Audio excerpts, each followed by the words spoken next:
Welcome to The Making of a Nation, American History in VOA Special English. I'm Steve Ember. History is full of examples of leaders joining together to meet common goals. But rarely have two leaders worked together with as much friendship and cooperation as Franklin Roosevelt and Winston Churchill did. Roosevelt was President of the United States.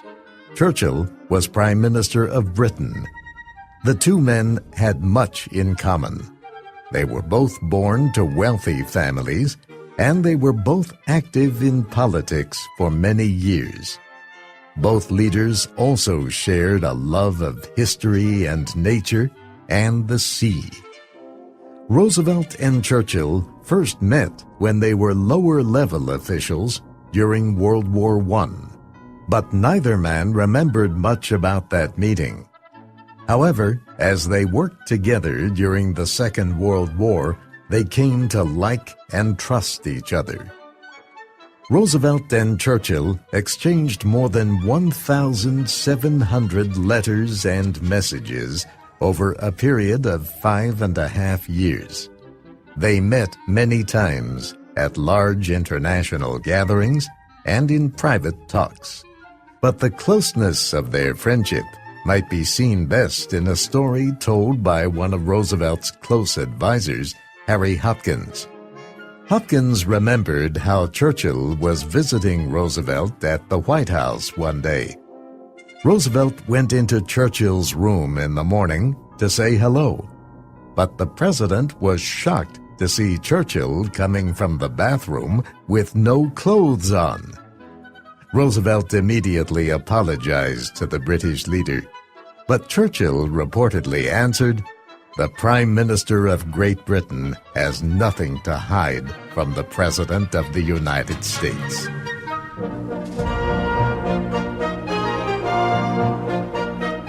The United States and Great Britain were the most powerful of the nations that joined together as allies to resist Germany's Adolf Hitler and his Axis partners. In January of 1942, 26 of the Allied nations signed an agreement promising to fight for the goals of peace, religious freedom, human rights, and justice. The three major allies were the United States, Britain, and the Soviet Union. The governments in Washington and London did not always agree. For example, they disagreed about when to attack Hitler's forces in Western Europe. And Churchill resisted Roosevelt's suggestions that Britain give up some of its colonies. But in general, the friendship between Roosevelt and Churchill, and between the United States and Britain, led the two nations to cooperate closely. This was not true with the Soviets. The Soviet Union was a communist country. It did not share the same history or political system as the United States or Britain. And the Soviet Union had its own interests to protect along its borders and in other areas.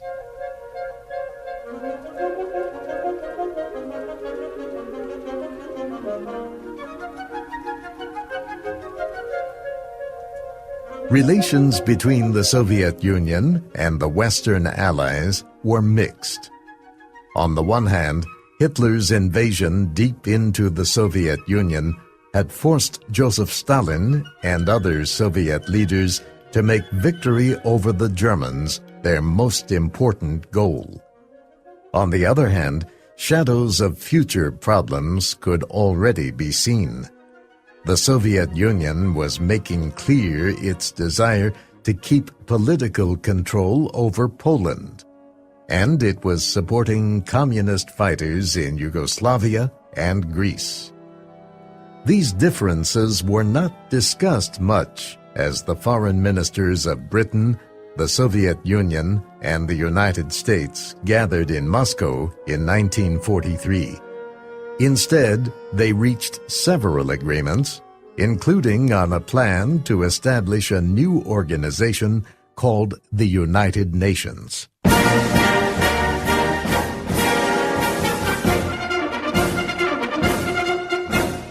Finally, Roosevelt, Churchill, and Stalin met together for the first time. They met in Tehran in late 1943, mainly to discuss the military situation. However, the three leaders also considered political questions, such as the future of Germany, Eastern Europe, and East Asia. Later, the Allies made further plans for the new United Nations. They arranged for new international economic organizations, the World Bank and the International Monetary Fund. And the Allies agreed to divide Germany into different parts after the war for a temporary period. The Soviet Union would occupy the eastern part, while Britain, France, and the United States would occupy the west. Washington, London, and Moscow were united during the early years of the war because of military need. They knew they must fight together to defeat their common enemy. But this unity faded as Allied troops marched toward the German border. Roosevelt continued to call on the world to wait until the last bullet was fired before deciding what would come next. But Churchill, Stalin, and other leaders already were trying to shape the world that would follow the war. Now differences between the Allies became more serious.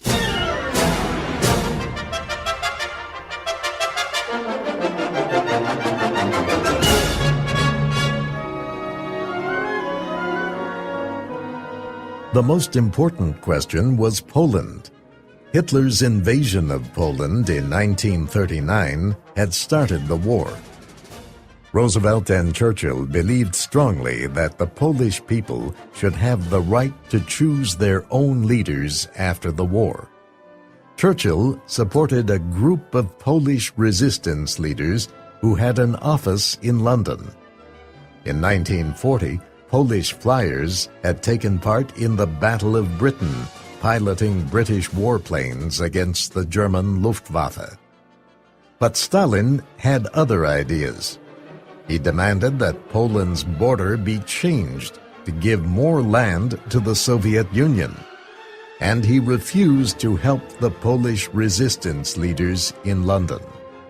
Instead, he supported a group of Polish communists and helped them establish a new government in Poland. Churchill visited Stalin late in 1944.